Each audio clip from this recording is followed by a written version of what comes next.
Welcome to this week's edition of Ask an MS Expert. I'm John Strum, and I'm the host of the Real Talk MS podcast. Each week, Real Talk MS reaches thousands of people in more than 100 countries around the world with the news that people affected by MS need to know. My wife, Jean, lived with progressive MS for 23 years, so I've had a front row seat experiencing all the ways that MS can impact a family. I'm a past member of the International Progressive MS Alliance Scientific Steering Committee. Currently, I'm a district activist leader and trustee for the National MS Society, and I chair the Society's California Government Relations Advisory Committee. The MS Society's Ask an MS Expert webcast is designed to give us a place for the MS community to connect and to connect you with MS experts who are ready to answer your questions on the topics that impact people affected by MS every day. Please feel free to post your comments and questions on Facebook, YouTube, or Twitch. MS navigators are online throughout today's program, answering those questions and connecting you to resources. I'd like to acknowledge and thank today's contributing national sponsor, EMD Serono.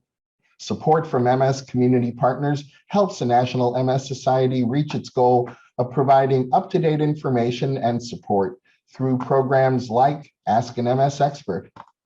Thanks to newer medications and treatment, people with MS are living longer than ever before. With longevity comes aging, and for many people, the question of what to expect as they grow older. Today, we're talking with Dr. John Corboy about how to manage MS and age-related changes. Dr. Corboy is professor of neurology at the University of Colorado School of Medicine and director of the Rocky Mountain Multiple Sclerosis Center at the University of Colorado. Welcome, Dr. Corboy. Thanks for joining us today.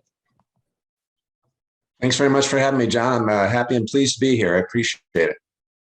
Most people living with MS are diagnosed between the ages of 20 and 40, but the average age of someone living with MS is actually between 55 and 65. And 15% of the people living with MS are over the age of 65. What differences do you see between younger people with MS and older people with MS?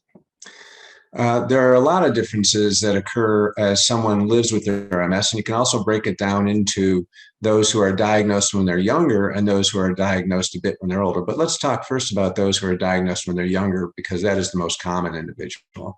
As they age with MS, several things happen.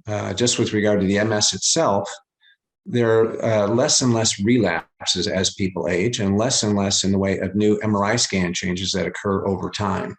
And for a minority of individuals, a significant change occurs when they go into what we call a slow progressive phase or a secondary progressive MS. This occurs thankfully less often than previously because we probably end up diagnosing more people that perhaps have a less virulent form of multiple sclerosis, but also we think the medicines have had a significant effect on that as well. So the MS itself changes over time. But in addition, of course, people age. And aging is associated with a variety of other factors that may have an impact on MS and vice versa. So, for example, people develop comorbidities, diabetes, high blood pressure, spine disease. Maybe they need to have their hip replaced, maybe cancer.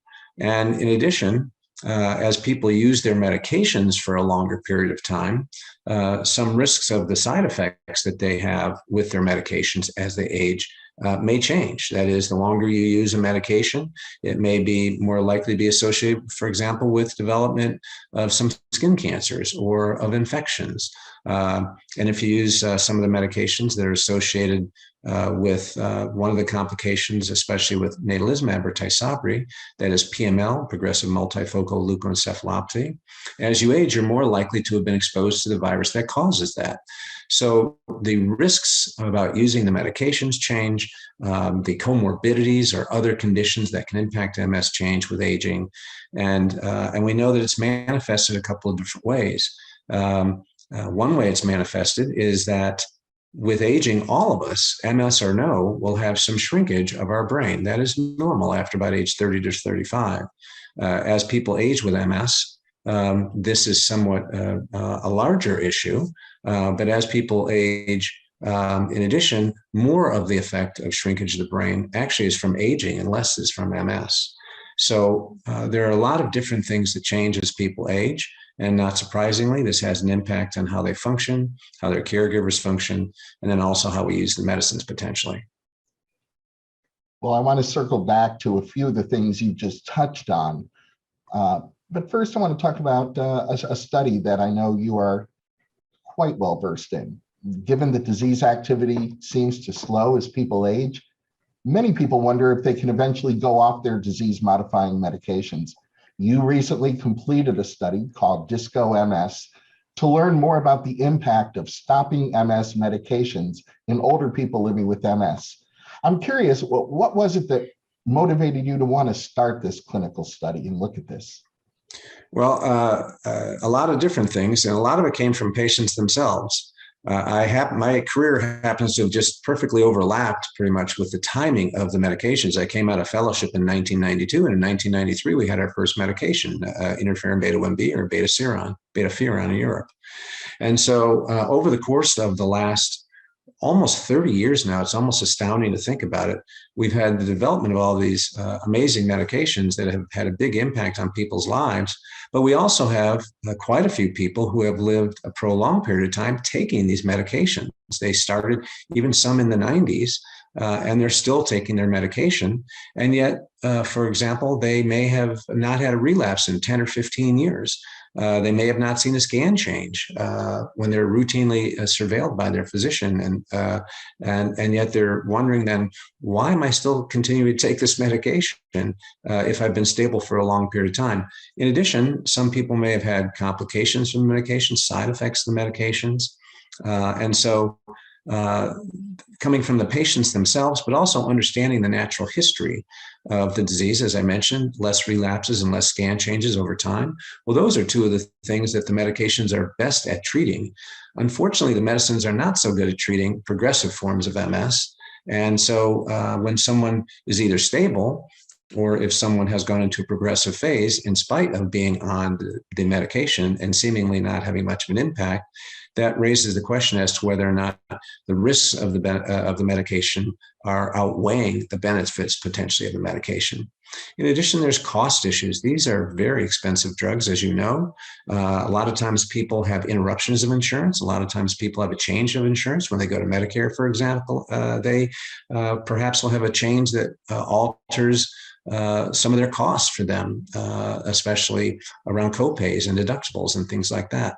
So there are a lot of different factors that raise the question as to whether or not it is reasonable to consider a trial off medication. And a lot of that came from the patients. Just heard from Kathy, who is 62 years old. Kathy tells us she hasn't had a relapse in over 4 years, and she's wondering if she can stop taking her MS medication. So now would be a perfect time for you to share some of the findings of your study.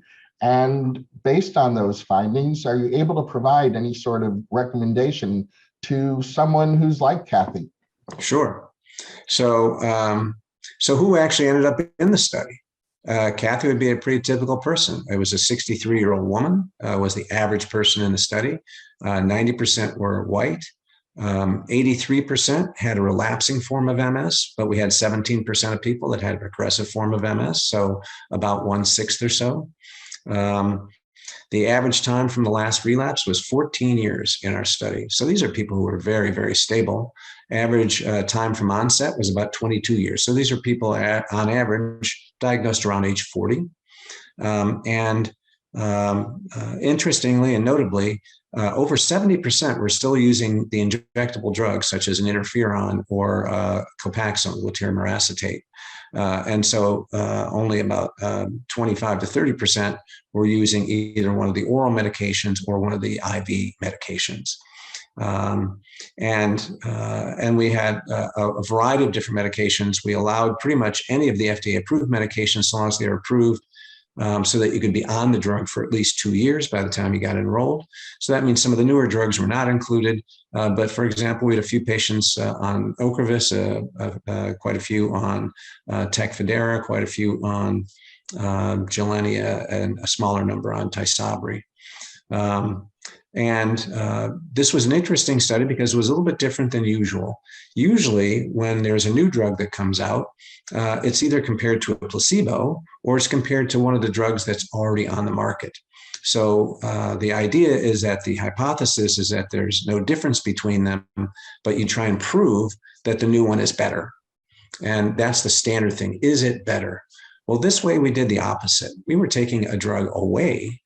And so we really were trying to show, was this really not inferior? Was it really no different from just staying on the medication? Statistically, that's a quite different question. The hypothesis is that it is worse, and yet we're trying to prove that it isn't, essentially. And you have what you call an inferiority or non-inferiority margin. So we assumed that about 2% of people who stayed on drug would continue to have some amount of degree of activity with either a relapse or a scan change. And then we gave a margin of 8%. So if it was 2% up to about 10% of people who went off drug, we felt that that would be acceptable and would be considered non-inferior, and allowed us enough statistical power to actually try and show if it was inferior or not. And it also gave us enough ability to feasibly do the study. That is, how many people could we recruit? If we had to do a study that recruited 10,000 people, we wouldn't have been able to accomplish it. So the combination of feasibility, cost issues, statistical power allowed us to come up with that margin. And so we asked that question: is the drug, in fact, is the drug discontinuation, in fact, not inferior to staying on the medication? And looking at the primary outcome, a new relapse or new scan change. And what did we find? First of all, we found that new clinical activity was really uncommon. Only one person in the continue group and 3 people in the discontinue group actually had a relapse over the average of 22 months in the study. It was notable, however, that there was a slight increase in the risk of having a new scan change. So a total of 6 people in the continue group, 1 relapse and 5 new scan changes, and 16 in the discontinue group, 3 relapses and 13 that had new scan changes. That was the primary outcome measure. And with this statistical model, we could either show that that outcome was not inferior, or we could show that it was inferior, or there's an indeterminate range in between those things where it might be inferior or it might not. And in fact, with the numbers that I told you, 6 in the continue group, 16 in the discontinue group, it actually was an indeterminate response. It may be inferior. It was the error bars, the confidence intervals were outside of the non-inferiority zone, but the actual amount that we measured was within the non-inferiority zone. That's pretty confusing, but essentially it means that there might be an increase. And if there is an increase in disease activity, it's likely seeing just 1 or 2 new lesions on the brain MRI scans, because that accounted for, of the 22 total events, 15 of those events were people just having 1 or 2 new dots on their brain scan with nothing else, no clinical change. In addition, when we looked at progression of disability in the continue group, about 11% had a progression of changes on their examination, 12% in the discontinue group, essentially the same and statistically not different. We also looked at changes in symptoms, quality of life measures. We also looked at the symbol digit modality test, a cognitive score. And we looked at adverse events and serious adverse events in the 2 different groups. And all of those things were essentially similar in both groups. So in a big picture sense, we saw very little in the way of clinical changes. We saw few relapses, few changes in disability, but probably saw a very slight increased risk of new MRI activity.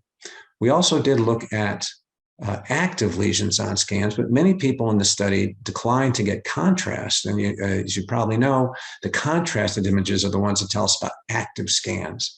And so only about 60% of people consented to doing the contrasted scans.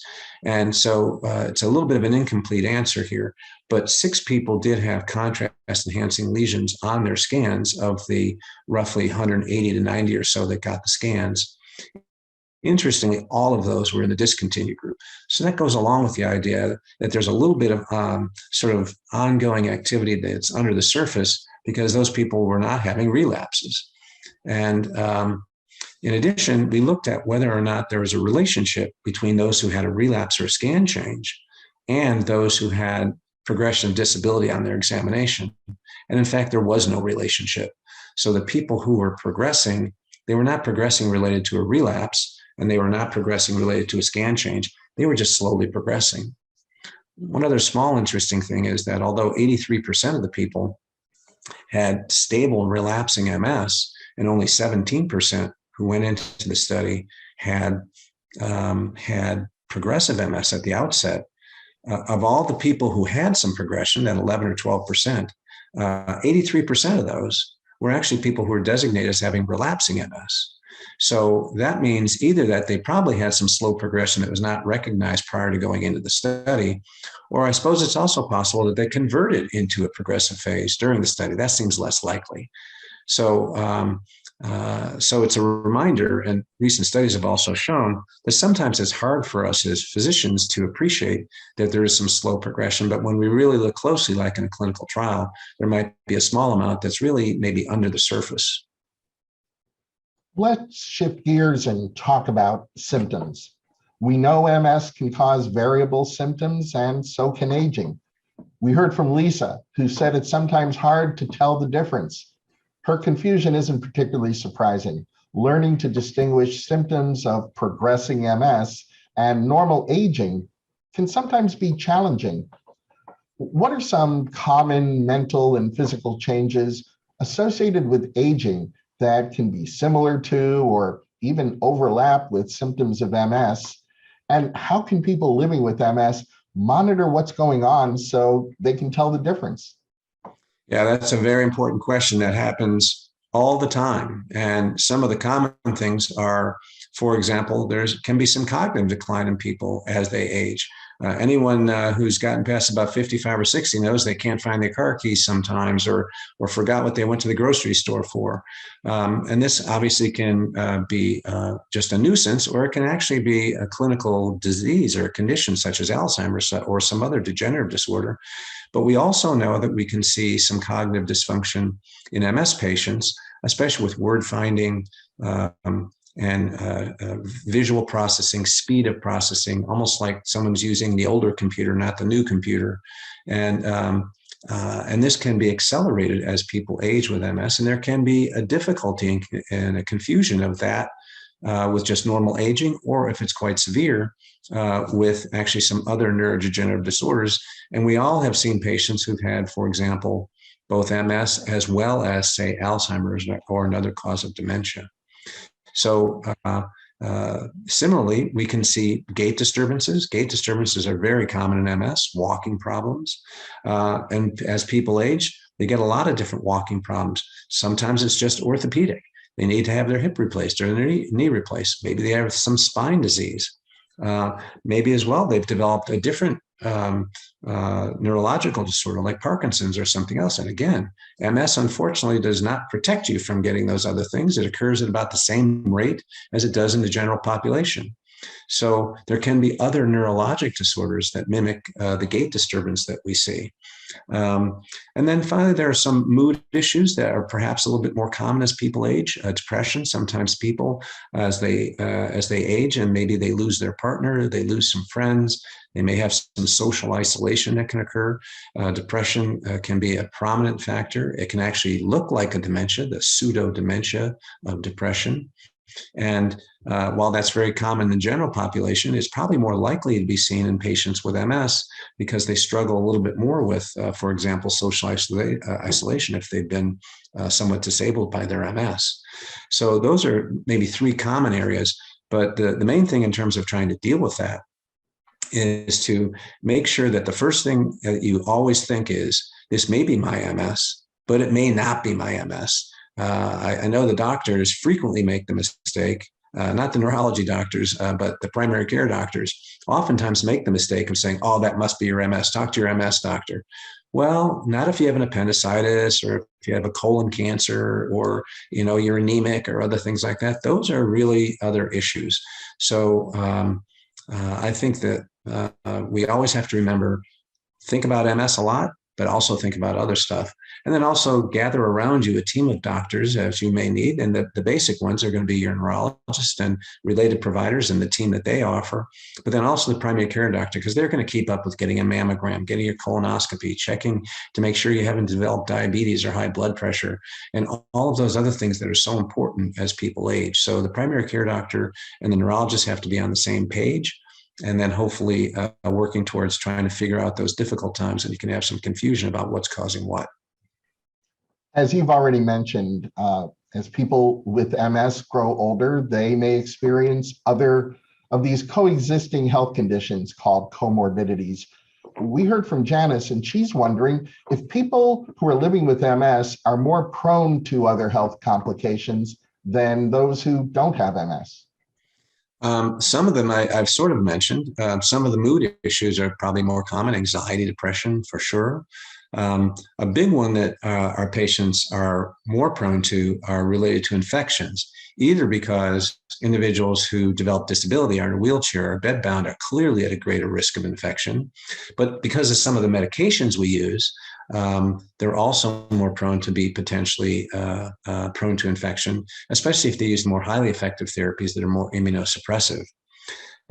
So there are some increased risks perhaps associated with the MS specifically, but in many respects, there's no increased risk, for example, as I mentioned, of Alzheimer's, other degenerative disorders. There's not a substantial increased risk in other conditions like colon cancer or other things like that.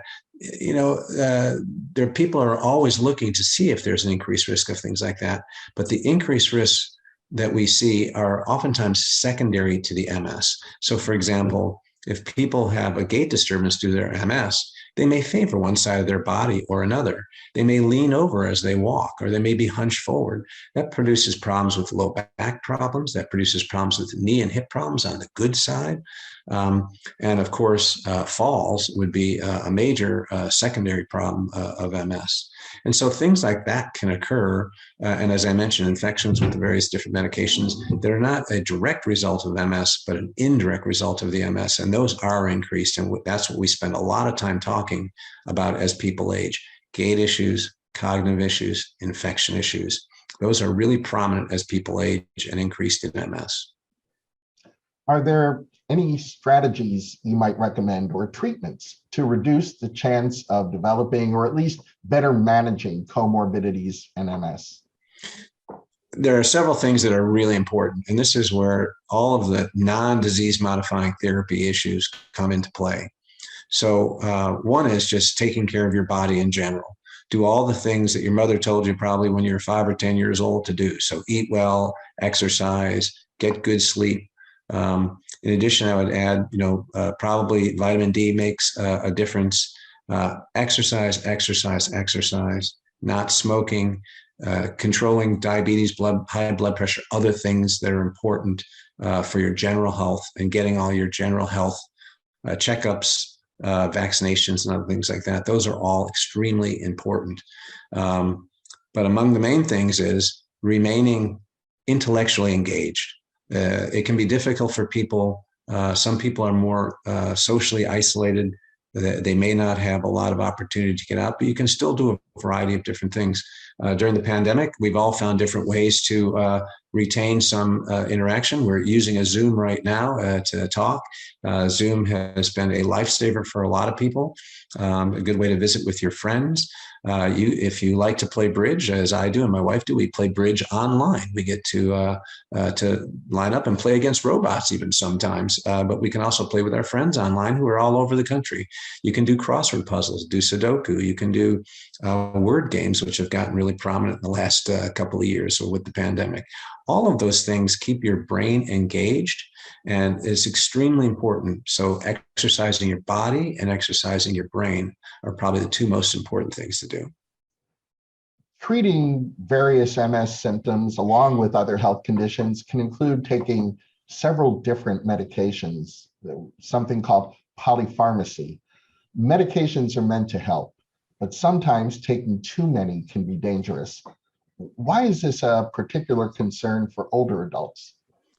It's a real major concern in older adults because with the aging brain, you are more susceptible to a variety of different things with medications. For example, if you take medications that help control bladder function, the so-called anticholinergics like diazepam, and a lot of the newer ones, you can have sedation as one of the side effects. You could have constipation as one of the side effects.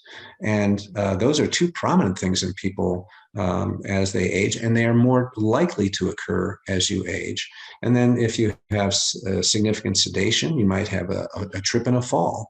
And so if you are taking multiple medications that do that, and you are older where you're more susceptible to that as a side effect, then the likelihood of having cognitive dysfunction and the possibility of just not interacting as much as you'd like to out in the world are real issues.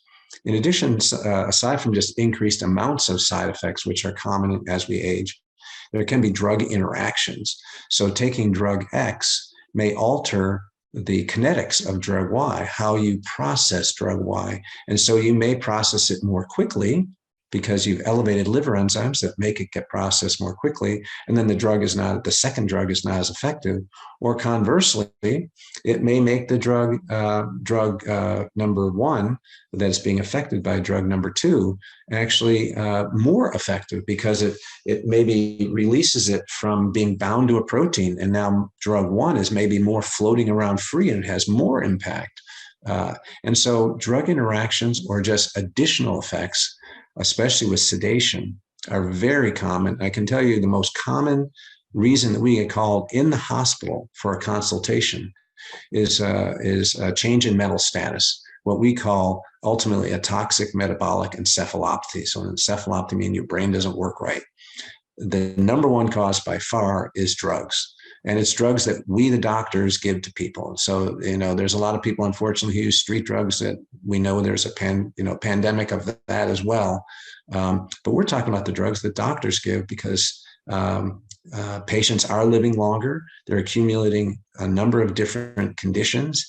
And even if well-intentioned, they are having a lot of side effects with these medications that can interact. So with aging, controlling how much we take into our bodies is important. And I would say that a lot of my patients, and I think this is probably true elsewhere, they really think that less is more. They would prefer to be on the least amount of medications possible. And so it's up to the doctors and the patients to work together to try to make sure that we don't cause harm, especially with oversedation and increased risk of falls. Those are the big things. MS is 3 times more common in women than in men. So let's address 2 natural parts of aging, hormonal changes in particular between men and women. Do you see different hormonal changes in men and women as they age? And can those changes affect their MS symptoms? So clearly women have a more obvious menopause than men do. But there is a menopause as well. Men do have a drop in their testosterone levels as they age. It's just not as obvious as it is with women. And men don't typically have as much muscle mass, the ability to maintain muscle mass as they age. And they can also be associated sometimes with sleep disturbances and other things, which are much more prominent in women. So clearly women have a more obvious menopause, which when they're going through it, can be manifested by a lot of sleep disruption, hot flashes, and mood changes and other things that any woman over the age of 50 is well aware of. And so there are differences in how people appreciate that. A common question that comes up is whether or not menopause or the change in hormonal function is somehow related to changing the MS. That's been difficult to establish a role for that. We think that estrogen probably does play a role for women with MS, because we know the dramatic thing that we know for sure is that the 3rd trimester of pregnancy is a great treatment for MS. And so we've actually done studies primarily headed by Rhonda Voskuil out at UCLA, looking at using estriol specifically, as a treatment for MS, and not surprisingly, only in women. And so there has been some benefit that's been seen with that. And whether or not that becomes more mainstay over the course of time, we'll see.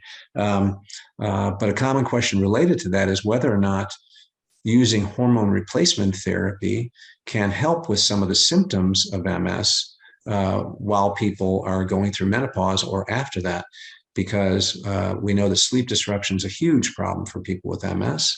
And not having sleep disruption because of hot flashes or other things like that occur at night would be a real benefit. From the MS point of view, for women, hormone replacement therapy is great because it helps with all of those symptoms that can make the MS symptoms worse, especially if you get low-grade temperature elevations and things like that and bad sleep. But of course, there are potential risks associated with hormone replacement therapy as well. And so someone should really make sure they have a discussion with their gynecologist and or their primary care doctor about what all the potential benefits and potential risks are for hormone replacement therapy. Sometimes men will also consider for example, hormone replacement with low dose testosterone, especially if they're having sexual dysfunction. Well, of course, we know that sexual dysfunction is more common in people with MS, both in men and women. And testosterone may help, or other medications such as Viagra and related medicines can also help. So there are some treatments that potentially help with the hormonal changes that occur over time as well. So these are all big issues as people age, and the hormones probably play a significant role as I've outlined. Well, thank you for sharing some detailed information about something that over time is going to affect more and more of our viewers. What would you say are the top 3 takeaways that you'd like our viewers to remember? So maybe number 1 is that change is normal. We obviously know that with aging, but change with MS is normal as well.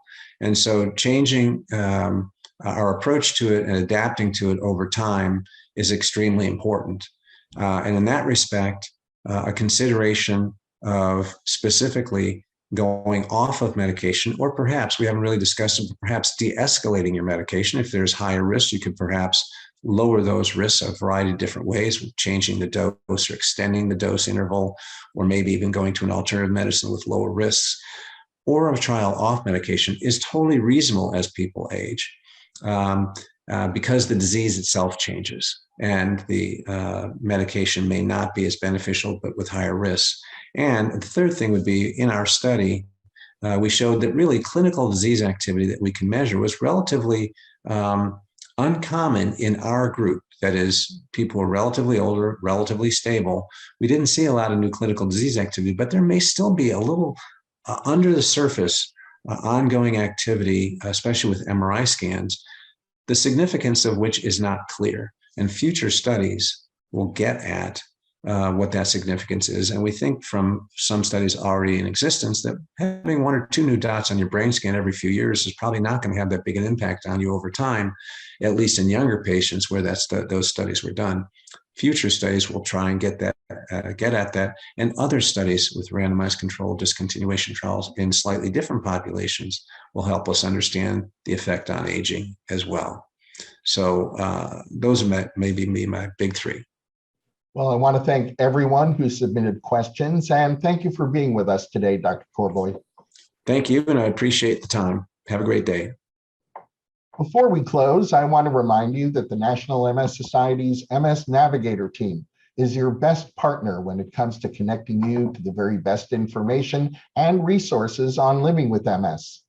You can reach an MS Navigator by phone, email, or through the Society's website by chat.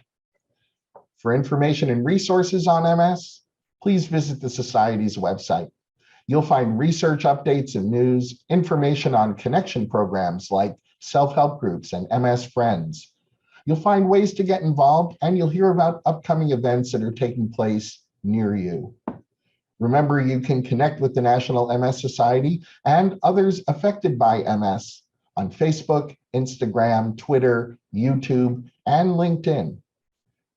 And I hope you'll join me every week on the Real Talk MS podcast, where I continue the conversations that we start here.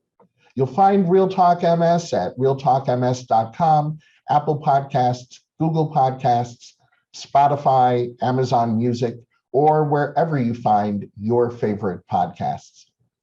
I'd like to thank Dr. Corboy for joining us today. Please remember that a recording of this webcast will be available at the Society's website at nationalmssociety.org/MSExpert, as well as on Facebook and YouTube.